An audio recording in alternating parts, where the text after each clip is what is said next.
Don't bet on this. In California, it is illegal to bet on the Super Bowl. Sports betting is a giant industry, with more than $92 billion wagered since the Supreme Court ruled in May 2018 that states could allow it. That's why, if you've watched any NFL games on television this year, you've seen almost as many commercials for online betting sites as for beer and truck. Let's get one thing straight at the outset, though. Betting on the Super Bowl at those sites is illegal in California. Even if it's legal in your home state, if you come to Los Angeles for Super Bowl 56, you cannot place a legal bet on the game at a licensed U.S. sportsbook while you're here. For many Californians, however, legal restrictions are merely a speed bump. An unpublished study in 2019 estimated that Californians were making $15.7 billion in sports bets, whether with friends, bookies, or offshore sites. Hence the countless commercials touting betting sites, along with the chatter on TV and radio about point spreads and favorite advertisement. According to the California Attorney General's office, state law generally prohibits wagering on the outcomes of contests between animals and/or people. The only exceptions are for the state lottery and licensed card rooms, tribal casinos, and horse races. You will note here that the prohibition is on outcomes of contests.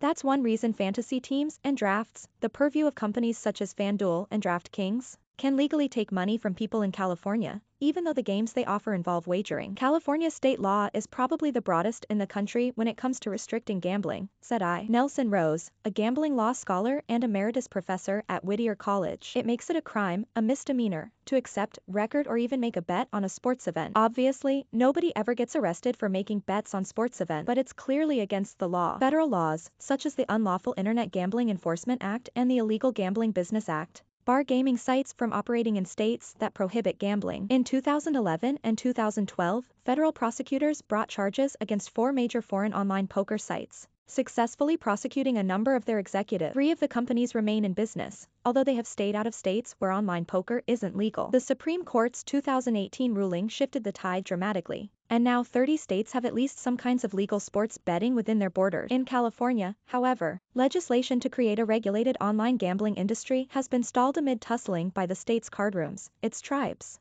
sports leagues, and Nevada casinos over what to allow and where to allow it. California voters are likely to see one or more initiatives on that subject this November sponsored by various special interests. Sport, odds, lines, payouts, a guide to Super Bowl betting lingo. Don't know a line bet from a moneyline bet? Payrace, a guide to the terms used by sportsbooks and how to calculate payout. The 2018 ruling also has drawn some of Las Vegas' most famous casino operators into the online sports betting business. Yet Rose said they still have to abide by the Federal Wire Act, a law enacted to help then Attorney General Robert Kennedy crack down on organized crime's gambling operation. The Wire Act prohibits the use of phone or telegraph lines to convey sports bets or betting information across state lines, regardless of whether wagering is legal. As a consequence, companies such as Caesars Entertainment and MGM Resorts had to set up separate sports betting sites in each state where sports betting is legal, and then take bets only from people in those states. If you're a California resident and you try to place a bet at one of those casino sites, you won't be immediately shown the pages where you can bet on games. Instead, Caesars will invite you to bet on fantasy sports, and MGM will suggest that you travel to a nearby state where betting is lawful. It doesn't take a wizard at online search, though, to find places online that will gladly take a Californian's wager. These are foreign sites, often based in Latin America or the Caribbean,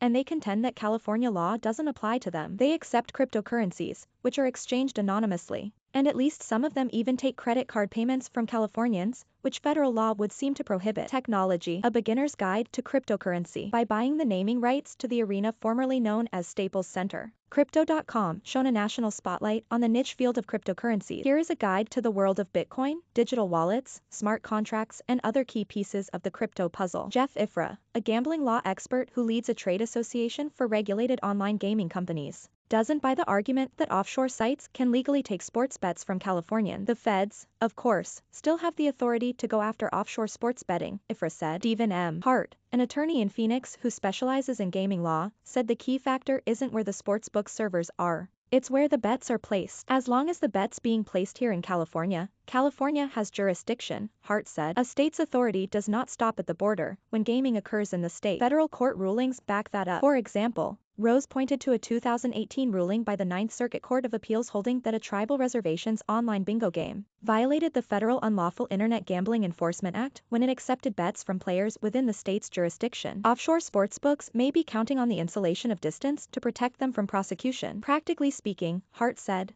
It is very difficult for California law enforcement officers to travel around the world enforcing the law, but if you place bets there, if forewarned, your bet or wager may be unsafe because it's being placed with an operator that's acting illegally and is unregulated. That's the main issue for bettors when they send their money offshore. If there should be a problem with their account or their bets, with winnings not being recorded, funds vanishing or terms not being honored, there's no authority that can help them. There's nowhere to go, other than a media forum or a complaint center, IFRA said.